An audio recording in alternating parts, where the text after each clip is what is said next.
Hello Aquarius, Sun, Moon Rising, and Venus signs. Kamusta kayo? Sana po ay nasa mabuti kayong kalagayan. Welcome back po sa Star Tarot.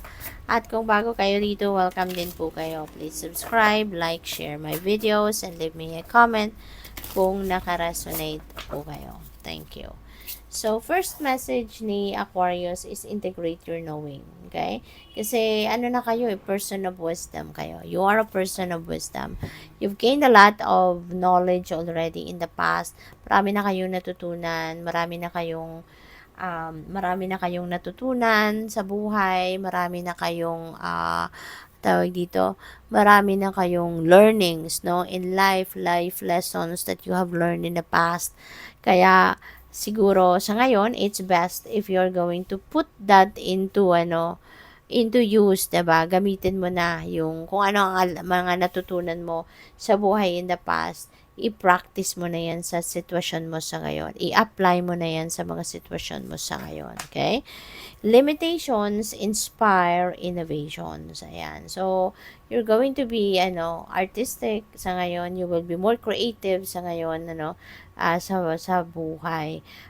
Maaari ng iba sa inyo, nasa sitwasyon kayo wherein you are, um, you have limited access to something or pa pwedeng meron kayong mga restrictions sa ngayon, pa pwedeng may ganon. At po pwede, no, na despite that limitations, despite that restrictions sa ano ninyo, sa sitwasyon ninyo, nakakaano pa rin kayo, nakakapag-innovate pa rin kayo, nakakapag-create pa rin kayo ng mga bagong bagay or bagong situations, 'di ba? So po pwedeng ganun ang ganap. Hindi necessarily na hindi kayo hindi necessarily na limited yung capacity ninyo sa ngayon, wala na talaga kayong magagawa. Kayo, magiging innovative pa rin kayo, magiging creative pa rin kayo. Makakapag-isip pa rin kayo ng mga excuse me po, makakapag-isip pa rin kayo ng mga bagong bagay or ibang bagay na pwede ninyong gawin. Kasi, meron din kayong pagka-resourceful, diba? Kaya you can create something new pa rin. So, you are epic. Ayan. So, feeling ko dito meron kayong pagtatagumpayan. You are going to succeed, no? Maaring dito sa innovation mo, 'di ba? Maaring dito sa bago mong gagawin, 'di ba? Maaring 'yan ay mapagtatagumpayan mo din. So you are epic. Choose who you are becoming. Ayan. So, maaari ngayon, kailangan mo din na pag-isipan. Pag-isipan, pagmuni-munihan kung ano yung kailangan mong gawin. 'Di ba? Pag-isipan at pagmuni-munihan mo who you are becoming. Ano ang gusto mong maging ka? Sino ka? 'Di ba? Ano yung pangarap mo para sa sarili mo? Ano yung gusto mong ma-achieve sa buhay mo at a certain period of time? So, maaaring yun ang mga kailangan na pag-isipan ninyo, no? So, tingnan natin kung ano pa ang mga kaganapan dito for Aquarius.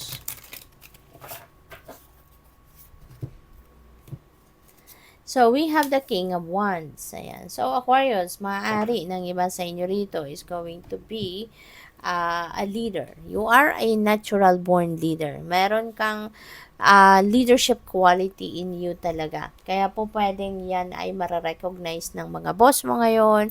Maaaring yan ay mararecognize ng mga tao, yung mga higher ups ninyo, at baka ikaw ay mabibigyan ng promotion, baka ikaw ay mabibigyan ng leadership role, no? Maaring ganun ang ganap dito for some of you, kaya congrats sa'yo. Pwede rin, na baka ang iba sa inyo is going to put up your own business, baka magiging CEO kayo ng sarili mong negosyo, pwedeng papunta din doon yung yung track na tatahakin mo sa ngayon. So, we also have the King of Cups. You are, siguro Aquarius, you are surrounded with influential people. You are surrounded with matured, influential people, no? So, this is really beautiful. Kasi kapag may ganyang kang tao sa paligid mo, Parang mas mandami kang matututunan sa buhay, mas marami kang matututunan diskarte, hindi lang sa personal na aspeto but also sa negosyo, kung yan ay mga negosyanteng kausap mo, or sa trabaho, 'di ba? Kung yan ay mga boss, kunyari, no, yung mga nakakausap mo. So, yun, marami kang matututunan from them. Kaya, feeling ko dito, you are being influenced, no, by those kind of people sa ngayon. Kasi you are surrounded by those people. At, maaari din na you are going to be embodying the energy of King of Cups sa ngayon, wherein si King of Cups, napaka-friendly niya, napaka-kalmado, napaka-intuitive, napaka-sensitive, napakalakas din ng kanyang radar at magaling. No, magaling din si King of Cups mag-advise. Napakagaling niyang makinig, 'di ba?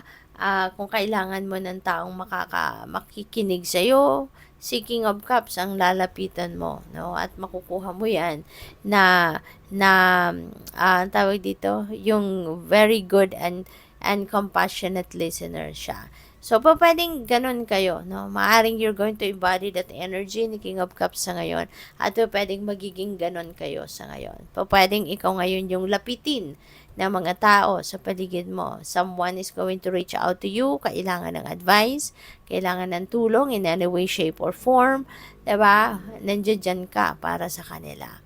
So, what else? We have the wheel. Wow, napakaswerte mo. Babaling sa iyo ngayon ang swerte. Because si wheel is, this is good fortune and good luck, no? On your side. Nasa horizon mo to. Kaya, mas magandang i-align mo yung energy mo with this energy para tuluyan mong mahatak ito sa buhay mo. Para tuluyang mangyari ang mga swerte, dumating ang mga swerte sa buhay mo. 'Di ba? So, kung ikaw ay galing naman sa rock bottom, if you have hit the rock bottom in your life, in the past or recently, this is the time, no, na magbabago na ang sitwasyon mo. This is the time na magkakaroon na ng adjustments, no, sa buhay mo. Mayroong mga pagbabago, no, na magaganap. Mayroong mga pagbabagong mangyayari sa inyo at this time. Kaya, at papunta kayo sa pagiging maginhawa, papunta kayo sa pagiging maswerte, masaya, hindi lang sa isang bagay, kundi sa maraming bagay. Pwedeng ang swerte na to, no, papasok sa kaperahang aspeto ninyo. So, maaaring magiging abundant and prosperous na kayo sa ngayon. Magiging maganda na siguro yung inyong trabaho, magiging masaya ang pamilya ninyo, yung ganon, relationship, kasi swertehin kayo sa iba't ibang parte ng buhay ninyo. Okay? Kaya importante na i-align mo yung sarili mo, no, with this energy para tuluyan na itong mangyaring swerte sa buhay mo. So, good luck. Thank you for watching. Love and light. Namaste.